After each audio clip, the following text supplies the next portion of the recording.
You sound fantastic. Thanks so much, Paul. Thanks very much.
No, because it might usually need somebody to join or not.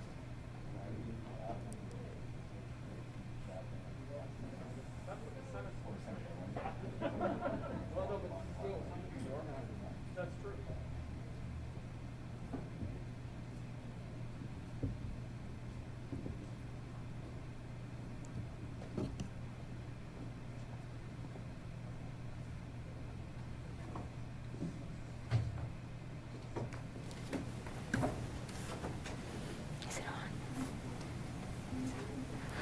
Good afternoon and welcome to the City of Toronto's COVID-19 media briefing. Up first we have Mayor John Tory. Go ahead, Mayor.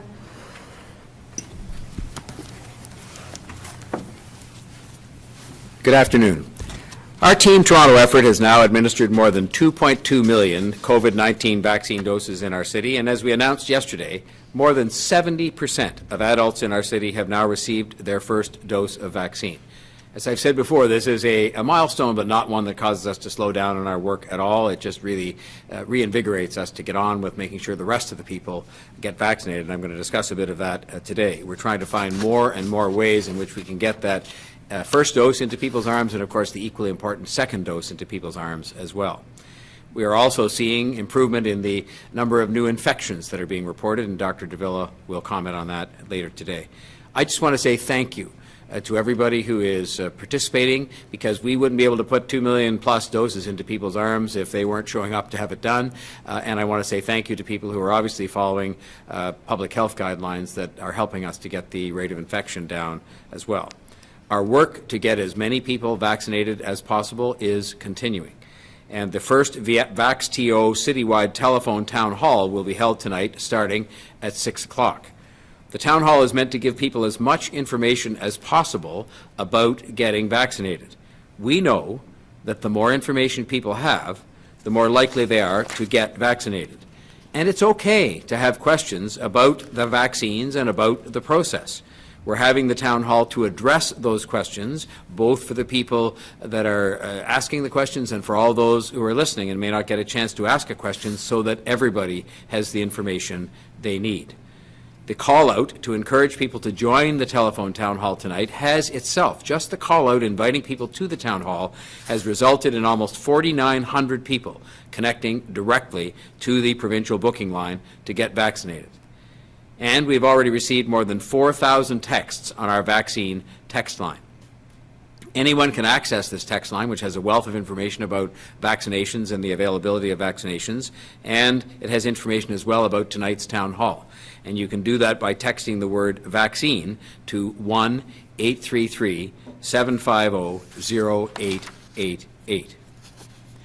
Throughout the pandemic, from the very beginning, we have worked very hard to protect our most vulnerable residents, especially those experiencing homelessness. This year, Shelter, Support and Housing's total operating budget for homelessness and Housing First Solutions is $663.2 million, including COVID-19 response costs. This is almost double the amount spent in 2019 before the pandemic, which was $365.8 million. This has gone, this money, to dramatically expanding our shelter system so there is proper physical distancing and so there is safe indoor space for those who need it. Staff are also working nonstop to make sure there are proper infection control procedures in place throughout our shelter system to help keep people, both the staff and the residents, safe. This is also going towards making sure there are proper supports right in the shelter system to help people, including real supports for mental health and substance use issues, just to cite two examples.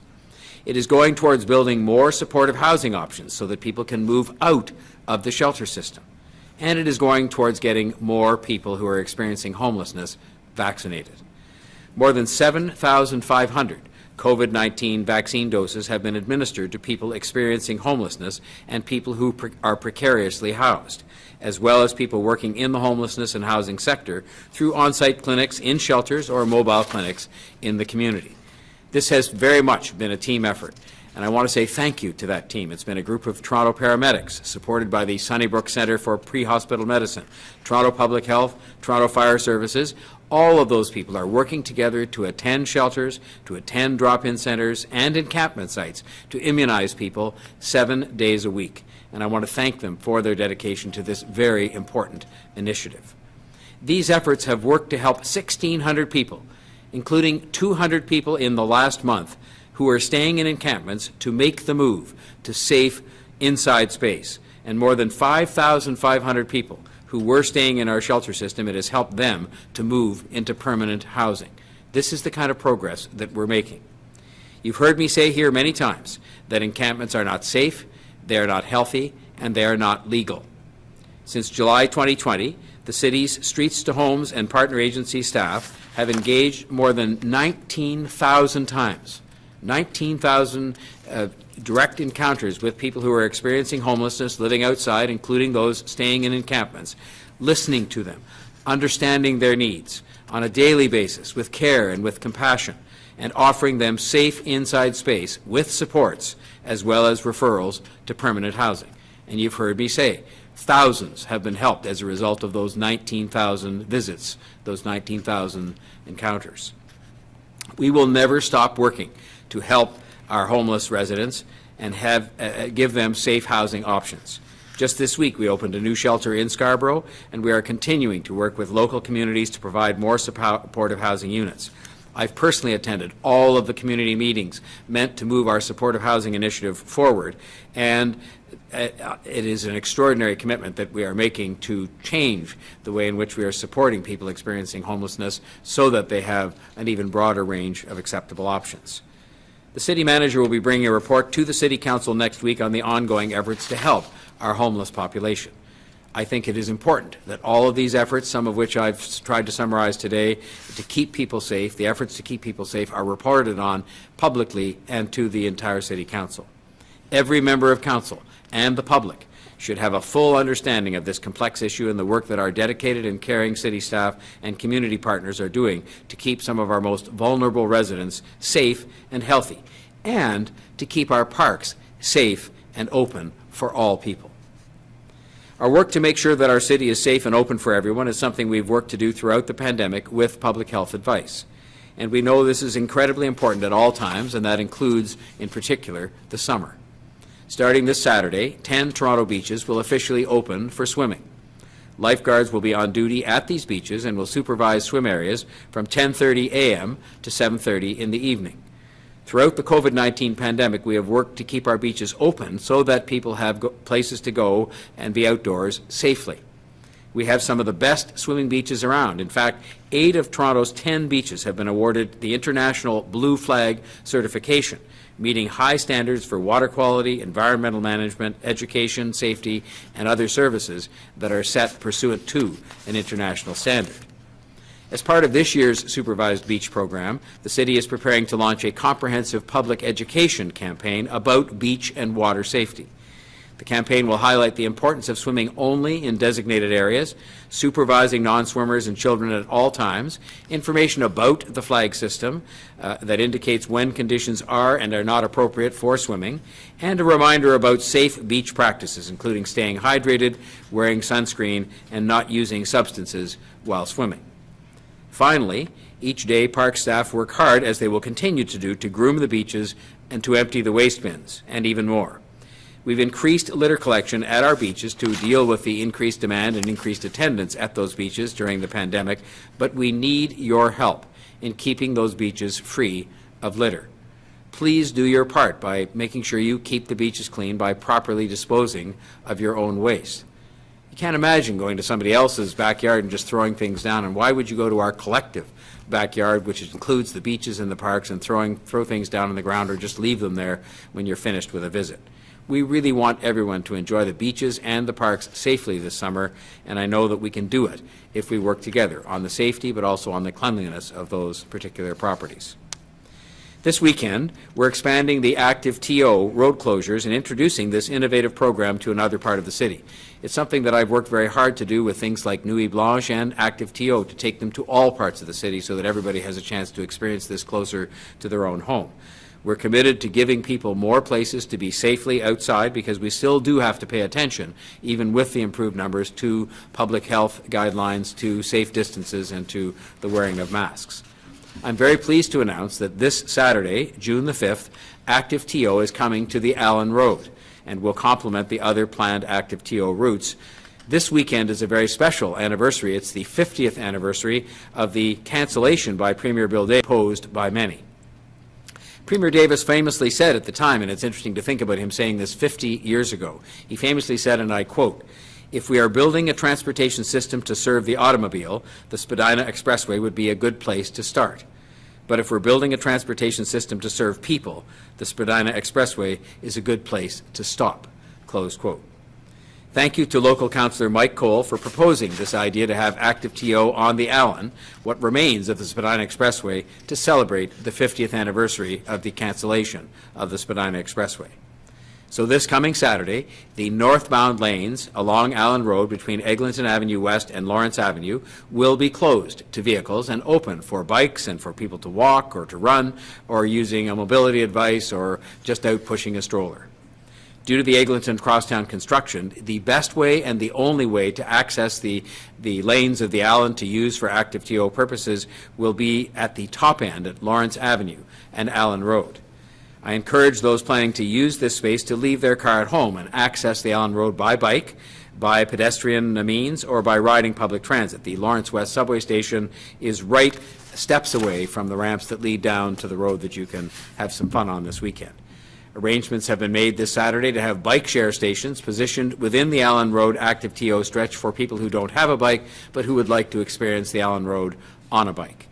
We will also have ActiveTO closures on Lakeshore East in High Park, along with the new Bayview multi-use trail available every day for people biking, walking, or running, or any other use they've been making of the ActiveTO spaces.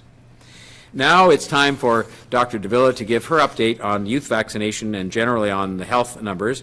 I just want to say that before she reports, how incredibly impressed and gratified that I am by the extraordinary take-up that we've seen among young people in this city getting vaccinated. I was out last weekend to clinics where I saw all kinds of young people there on their own, which is terrific, young people who were there with their families, and I'm not sure who was taking who to get vaccinated, but it was all good because it was people of all ages there to get vaccinated.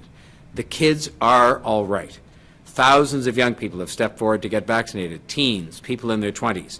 We're fast approaching the milestone of 80% vaccinated when it comes to the age group between 20 and 24, one of the best rates among all age groups in the entire city. This is great news. It's going to help to protect everyone. I hope people see it as an example, and I hope that this kind of trend carries on.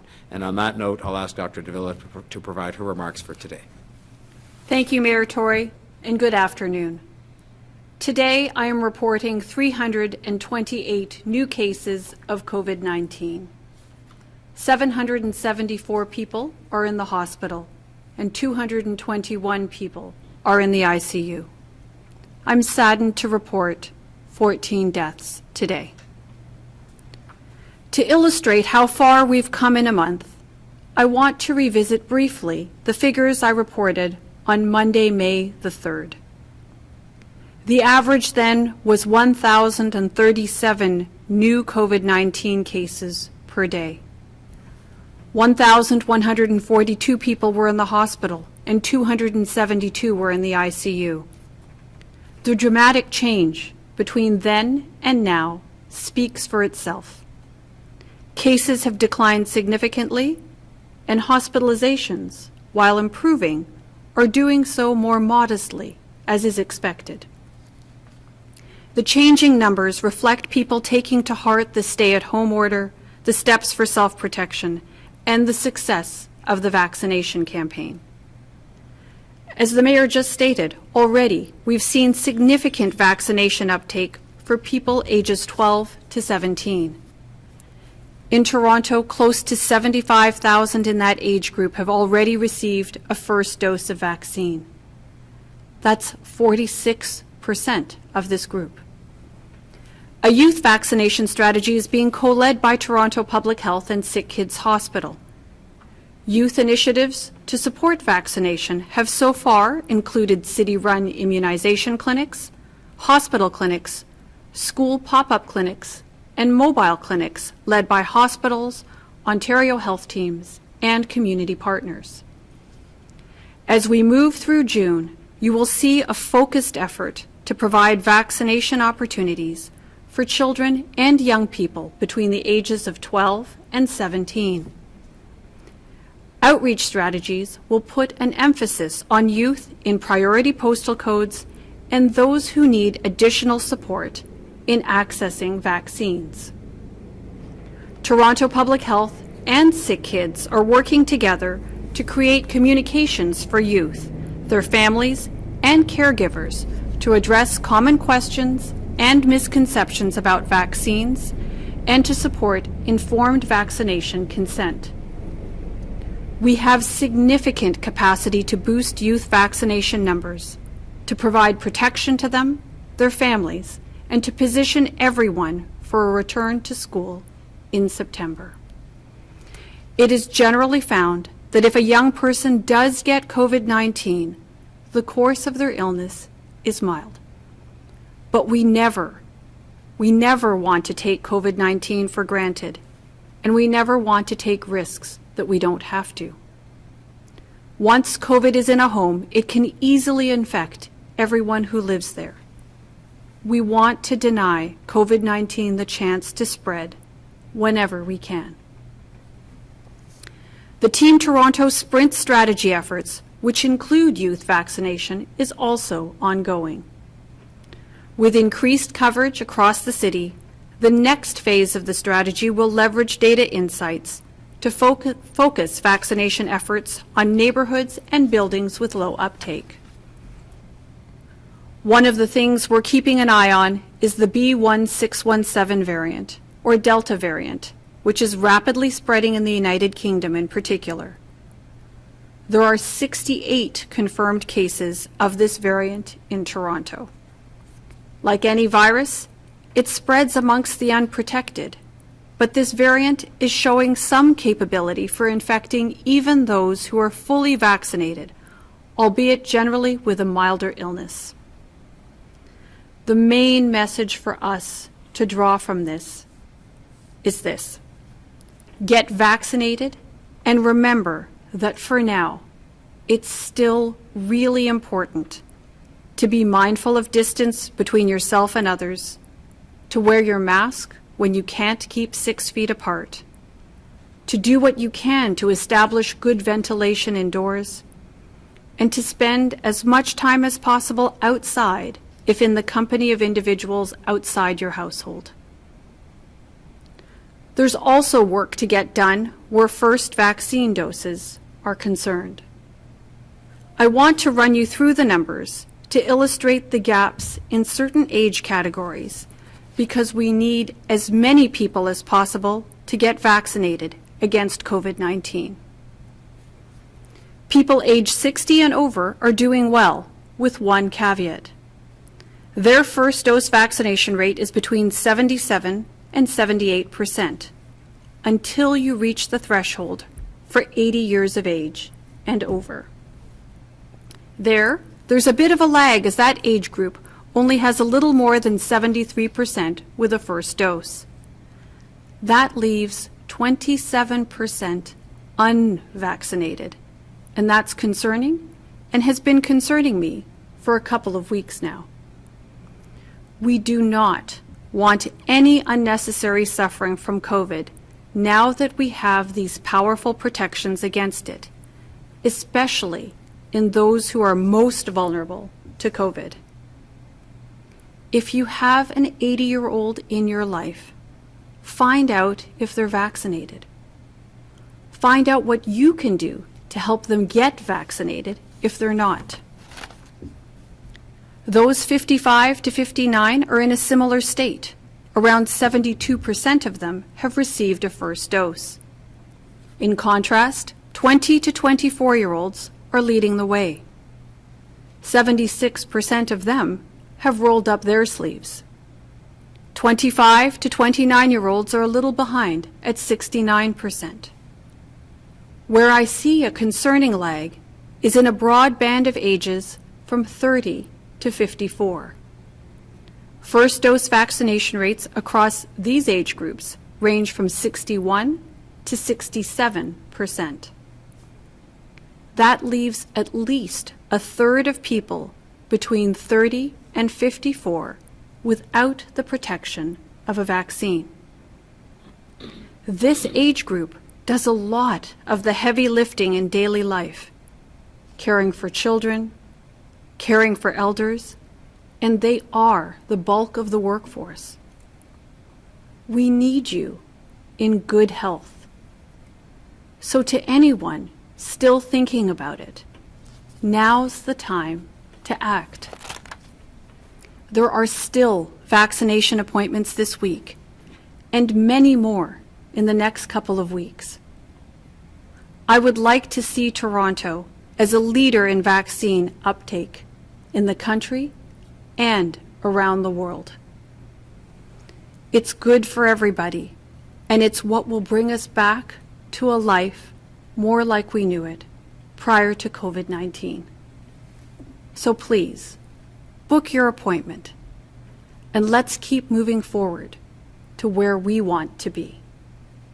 With that, I'll now hand it over to Chief Pegg to deliver his remarks.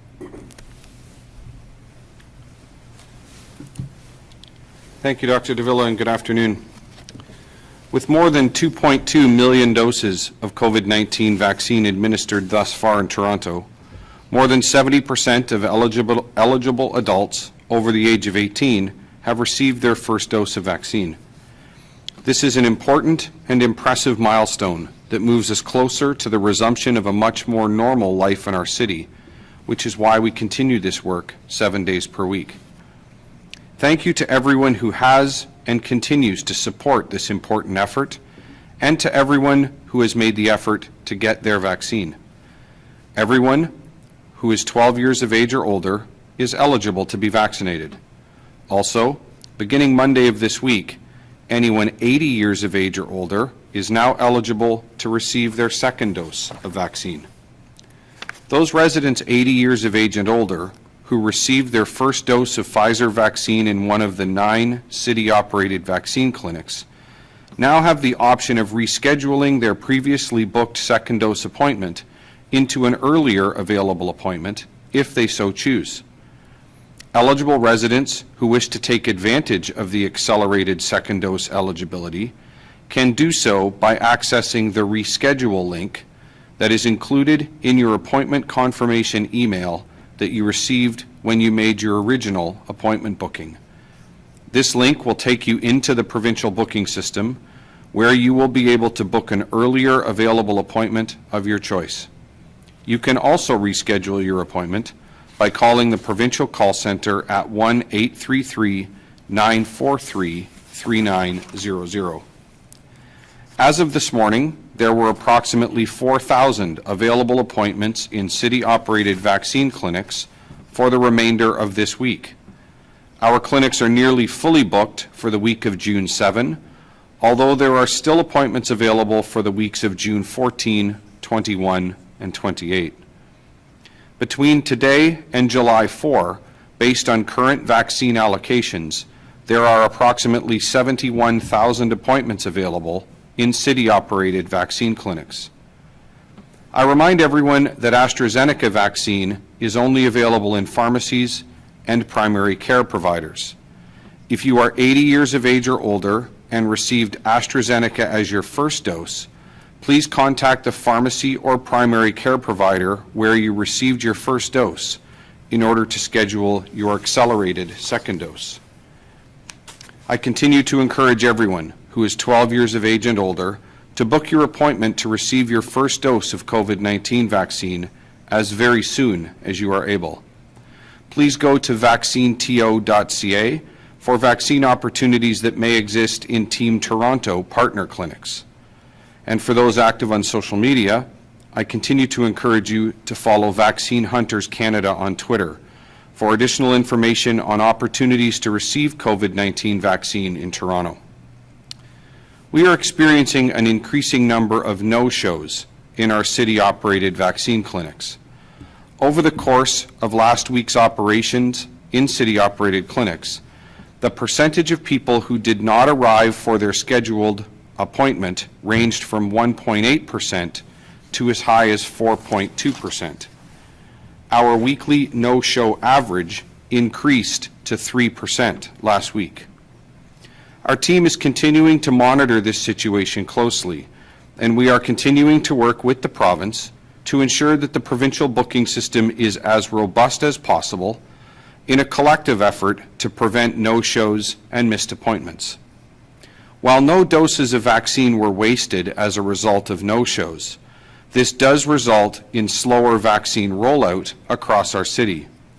Please ensure that you cancel your appointment via the provincial booking system or the provincial call center in the event you will not be attending your scheduled appointment. Finally, I would like to raise two important public safety issues this afternoon.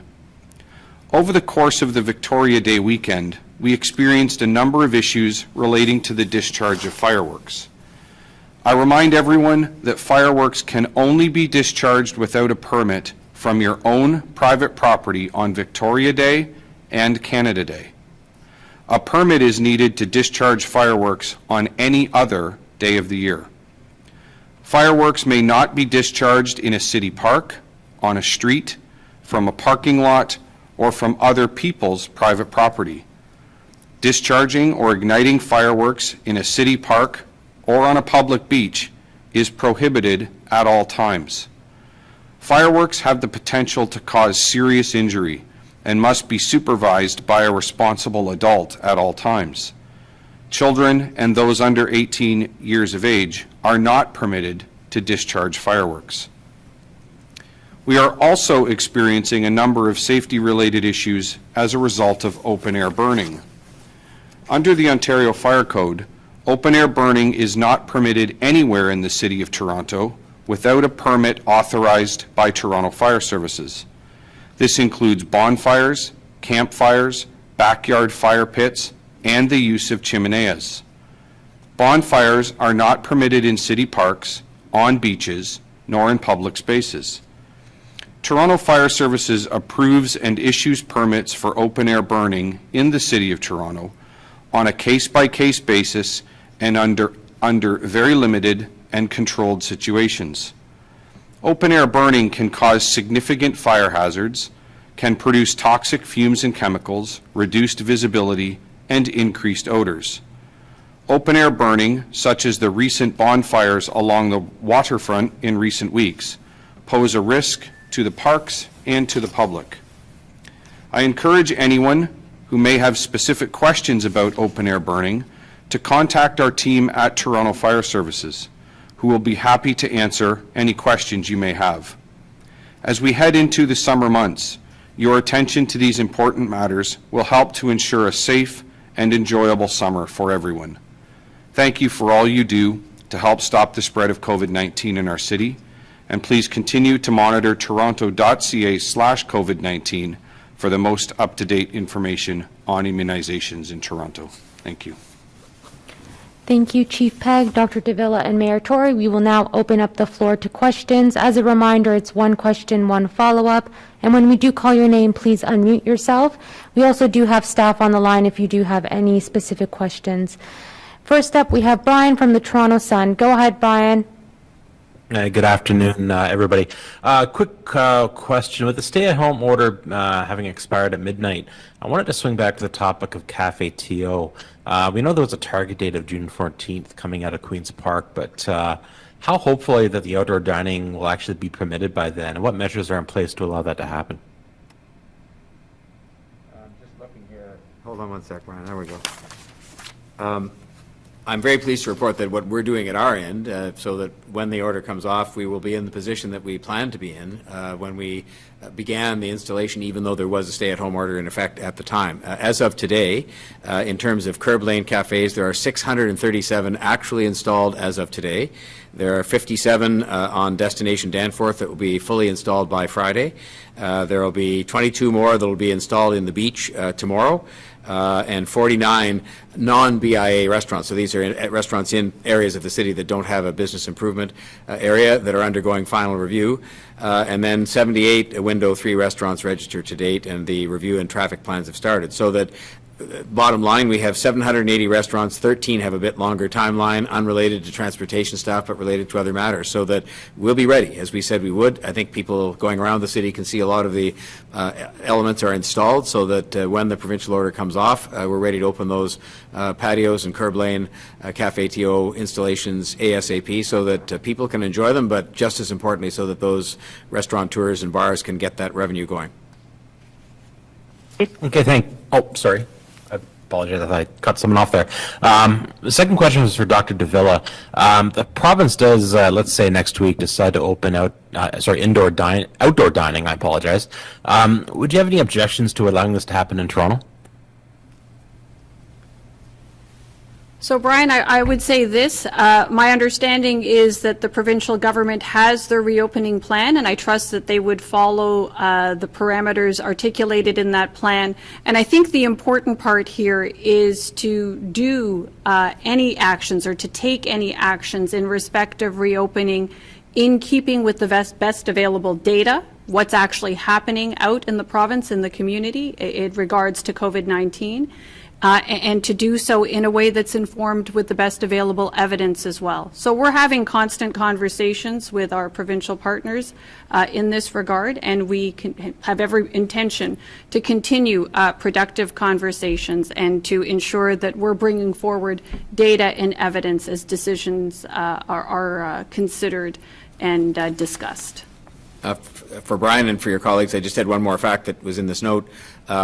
By June 7th, we'll be supporting nearly 1,000 restaurants with this program, which is 200 more than all the restaurants installed in the entirety of last summer. So again, I think the decision to move ahead, which we made a few weeks ago, and just have it all ready when the orders came off was a wise one, was the right one, and those curbside patios and others will be ready. Thank you, Brian. Next up, we have Mark from City News. Go ahead. Good afternoon. A question to Dr. Davila first.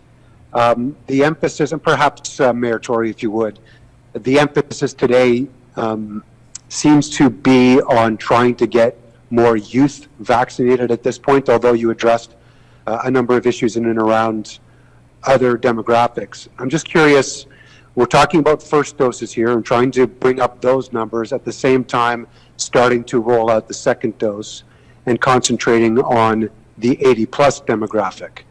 There are people that say 80-plus is too narrow, that we need to go lower, perhaps include more groups. Why is it that we're not including more people to get their second dose, especially when you're trying to fill some of those appointments that are vacant right now? So, Mark, I think the important point here is that I think as far as everyone is concerned, we want as many people as possible to get their first dose, and then as their turn comes up to get second doses as quickly as possible. I don't think there's any question whatsoever in that regard. Right now, the accelerated second doses, when we're looking at an age band perspective, the efforts are focused on those that are 80 plus, because we know that the most severe outcomes, the most serious of the outcomes associated with COVID-19 infection, unfortunately fall to the oldest in our community.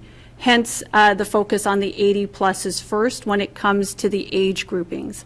But, you know, let's be perfectly clear. We want as many people as possible, young and old and everyone in between, to get their first doses as quickly as possible, and then at the appropriate time, with the appropriate spacing between the doses, to get that second dose as well. I don't know whether the mayor has anything further to add to that. Just to say that always operating within the constraints imposed upon us by supply, I think the city has done a remarkable job at dealing with all ends of the spectrum. We have the people that Dr. Davila correctly described are perhaps facing the highest risk of serious illness, where we've got to push on to make sure that they get, in many cases, their second dose, and in some cases get their first dose. And we've had a remarkable record of success with the young people, and they've been, you know, people that have made that happen. Contrary to some comments people sometimes make about young people, they've been fantastic. But, you know, it's partially the result as well about having the right mix of clinics that are happening. Most of the mobile and pop-up clinics today across the city are around schools. That's not an accident. And it's not an accident that that's resulting in some very positive results for us. But I think that within the constraints of the supply that we have or don't have, you know, we are doing a remarkable job of trying to address, you know, what is millions of people. And we always knew it would be a big job, and I think we're doing it based on public health advice and succeeding, you know, as best one can at all ends of the spectrum. I guess it's a bit of a precarious position right now. Well, that said, it has been throughout this entire thing. However, you're concentrating on getting more people their first dose.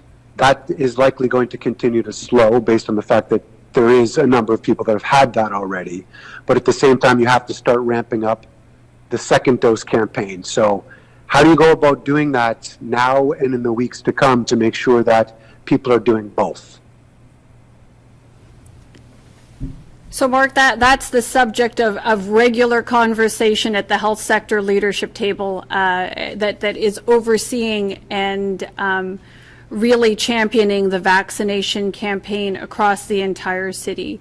They are constantly looking at the data in respect of coverage, both on first and second dose and across the various age groups and geographies of the city, trying to make sure that as very best as possible and in keeping with the supply, that we're advancing and progressing in keeping with the science and the evidence around vaccination. So that's the constant conversation that's happening at that leadership table, and you can expect that it will be the case that we're going to keep having those conversations and adjusting actions in accordance with what we're seeing and in accordance with the evidence until the job is done. Thank you, Mark. And next up, we have Jessica from CBC. Go ahead. Good afternoon. We're hearing about a decline in demand for vaccine second doses, and I know that we did focus on, you know, trying to get people that first dose, but in York Region, they're a little bit further along in their vaccination plan, and they're seeing for that 80 plus population group that demand for vaccines is going down. How concerning is this, given that, you know, you've already mentioned we're seeing a miss rate for these vaccine slots go up across the board? So if I understand the question correctly, you're talking about vaccination opportunities for older individuals. Do I have that right? Just they're seeing a decline in general, so they're starting to open up to 70 plus because they have all these appointments for 80 plus and they're going untaken right now. So how concerning is that, given that they're a little bit further along, again, in their vaccination plan, but that Toronto could be headed there. And as Chief Pegg and yourself mentioned, that the miss rate of vaccination appointments is rising as well. Well, certainly, I don't think we will be satisfied until we know that we have gotten vaccine to as many people as is humanly possible in the context of the city. And you'll have heard that we've adopted all kinds of strategies, and we're engaging in regular discussions at the vaccine leadership table with our vaccination partners, with community agencies, to understand, what barriers might exist for people in terms of accessing vaccine, and how we actually systematically eliminate those barriers and facilitate and support access for vaccination. We know that in a number of our communities there are clear barriers, but thankfully we have a number of really dedicated and incredibly knowledgeable community partners who are helping us, whether it's with the Sprint strategy or whether it's around, ensuring that we're getting to those who are homebound. We've had a homebound Sprint strategy. We've got technologies being used, ActiveTO, so that we can reach as many people as possible with important messaging around vaccine. We're actually working with a variety of community agencies, serving different communities, whether there are certain seniors communities or certain ethno-racial groups. Information being provided in several different languages. We're really trying to make sure that the information is getting out there and that we're providing as many opportunities and facilitating the ability of people to get access to vaccine. I think that's how we get around some of the challenges that have been encountered based on the evidence and based on the experiences of other jurisdictions, some of which are just in the GTHA. Thank you. Many of those efforts that you mentioned are virtual or online based. How are we trying to target? You mentioned working with partner agencies, but how else are we trying to target working with battling vaccine hesitancy overall, especially with that seniors and 80+ population? So, I've spoken to some of the efforts that are in fact in person. So things like actually bringing vaccine to the homes of people who cannot leave their homes for medical reasons or otherwise. We're really focusing some efforts there. We've certainly tried to facilitate transportation with a number of options to help people get to a place where they can actually get vaccine. That over and above the virtual efforts to connect and provide people with information. And certainly one of the most successful strategies that we've deployed to date is actually bringing vaccines to those neighborhoods and communities, and in some cases to buildings. So I think one of the really incredible pieces of work that I'm quite proud of at the vaccine leadership table, health sector leadership table, I should say, is that they're looking at data and they have access to data, so they know where there are buildings where vaccine uptake is less than ideal. And they're actually bringing vaccine clinics to those buildings, particularly if they have a high proportion of seniors. These are the kinds of activities that I think really make a difference over and above the provision of information and connections with trusted community agencies and community members and leaders as well. May I just add to that? I'm obviously not a doctor, but it is kind of a well-known trait of human nature that, and it's why they write on prescription bottles, take this prescription until it's finished. People, having had one vaccination might think, well, I've had one vaccination. They read somewhere in the paper that provided a degree of protection, which it does after a time.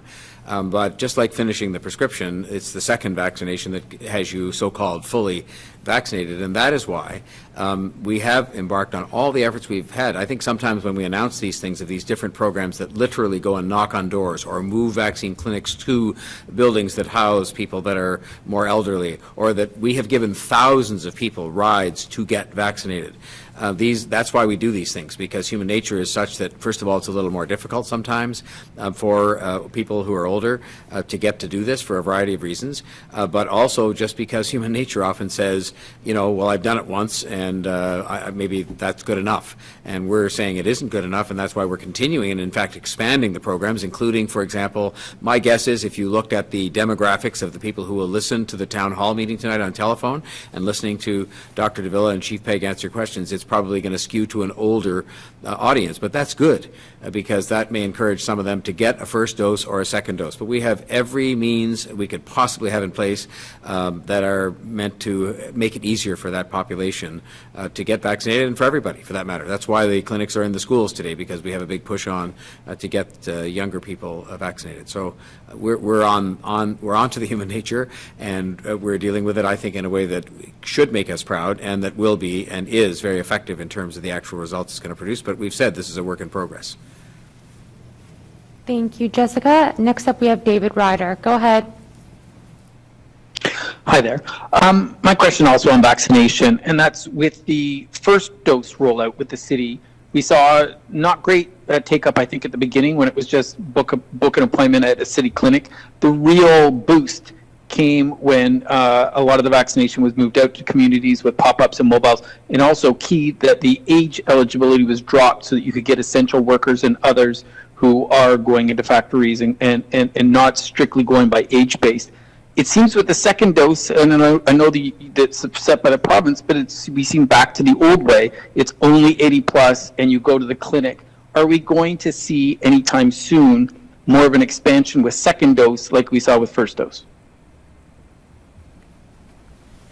So, David, I don't know that I would characterize it quite that way. I would say this, that we know that the risk of serious outcomes, the most severe outcomes associated with COVID-19, do unfortunately fall to the older members of our community. And I think that's the rationale behind accelerating the second doses for the oldest amongst us.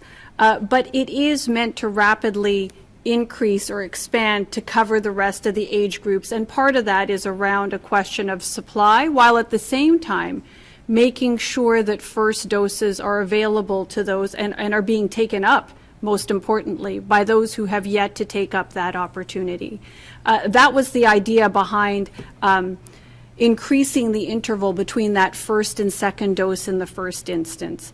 So I think what you're seeing here is the deployment of the best available evidence and science to inform our vaccination efforts and to make sure that we're balancing out the needs appropriately. We absolutely want as many people as possible to get fully vaccinated as quickly as possible.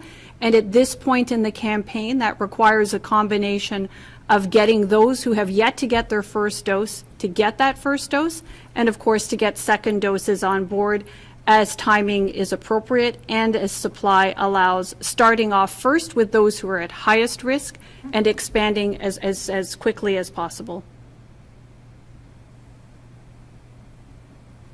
Thank you. My follow-up is that given NACI has said that it's safe for people to mix vaccines, to get AstraZeneca, for example, for first dose and Pfizer or Moderna for second. Some people are saying the quickest way for Ontario and the city to rapidly boost second dose protection, especially with the variants rising, is to open up city clinics and the provincial booking system for people who got AZ in at a pharmacy to book. Is there any talk of that? Is that something we could see soon? So, David, I believe that there is still some conversation that needs to happen at the provincial government level. You're quite right. The National Advisory Committee on Immunization issued its statement yesterday regarding the interchangeability of vaccines, and in particular indicated that those who'd received an AstraZeneca as their first dose could get as a second dose either the Pfizer or the Moderna vaccine, those being the two mRNA vaccines that are available currently in Canada. What has yet to be fully fleshed out is what the provincial approach to that will be. So I'm certainly looking forward to hearing what our provincial counterparts have in mind. And of course, you know, our key goal here, and I think that this would be true for our provincial partners as well, is to get as many people fully vaccinated as quickly as possible. So we're keen to hear what their position will be and how together throughout the province we're going to make this a reality. Thanks, David. And next up, we have Mark Douglas. Go ahead, Mark. Hi, thanks for taking the questions here. Dr. Davila, on the topic of the schools in the province remaining closed, you were calling for schools to open. Do you believe the province has made a mistake here? Because we're seeing two very different philosophies, I believe, or two different outlooks from what they are mandating and what you were calling for. You know, Mark, I would say this. The provincial government has made their decision in this regard. And so to my mind, I think at this point in time, the best thing for us to do collectively is to do everything in our power to make sure that that return to school in September is as strong and as seamless as is humanly possible. And so what that comes down to, in my opinion, is one, keeping transmission rates of COVID-19 as low as possible. And, you know, I won't repeat all the measures that we're so familiar with now about how that's done. You know, keeping distance, wearing your mask, increasing ventilation as much as possible. All the things I mentioned in my remarks and I've mentioned for many, many months now. And the second component to that, of course, is vaccine. Right? We need as many people as possible to get fully vaccinated as quickly as possible. I think if we do those things and we let our school or education partners do what they need to do to enhance the school environment to the greatest extent possible, this is what we can do collectively to ensure as strong and as seamless a return to school as is possible for the fall.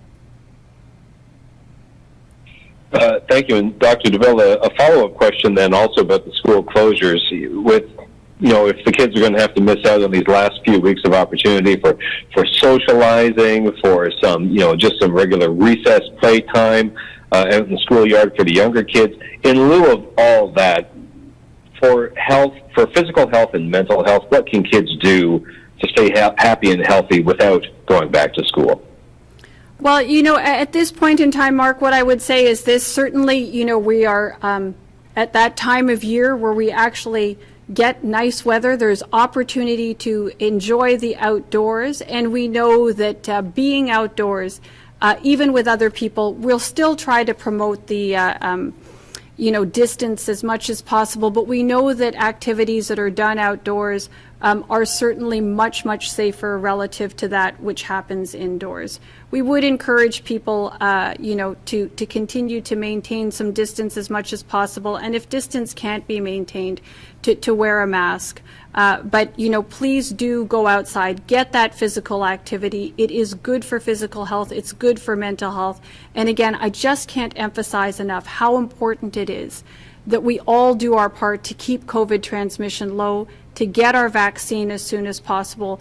It's these activities, it's those actions that will get us back to life more like we used to know it before there was a COVID-19. Thanks, Mark. And last up, we have Denise from Canadian Press. Go ahead. Hi, thank you. Question for Dr. Davila.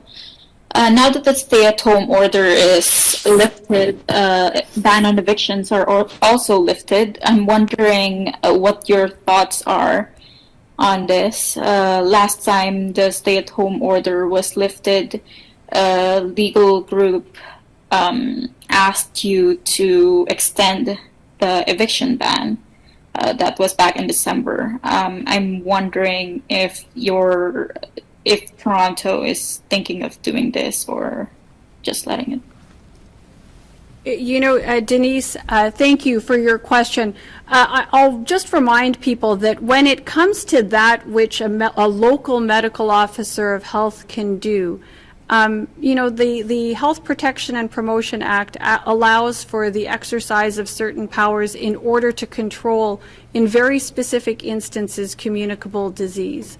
So, there really isn't a lot of opportunity, in outside of those circumstances where there is a specific communicable disease and certain actions are needed to control that communicable disease in that environment. There's not a lot of latitude for medical officers of health. I would say this, as we think about, life more like it was before there was a COVID-19, I will say it over and over again because I think the message bears repeating. The more we are able to bring transmission down, through those actions that I've spoken of, you know, keeping your distance, wearing your mask, spending time outdoors if you're with other people, you know, all the things that actually reduce COVID-19 transmission. And the more we are able to take up vaccine and get fully vaccinated as quickly as possible, the sooner we will be able to resume, you know, life more like it was before. And I think that that's where we need to focus our collective efforts as a city and as a large community. Okay, thank you. Follow up, Denise? No follow-ups. Okay. That's it for today, everybody. Thank you and have a great day.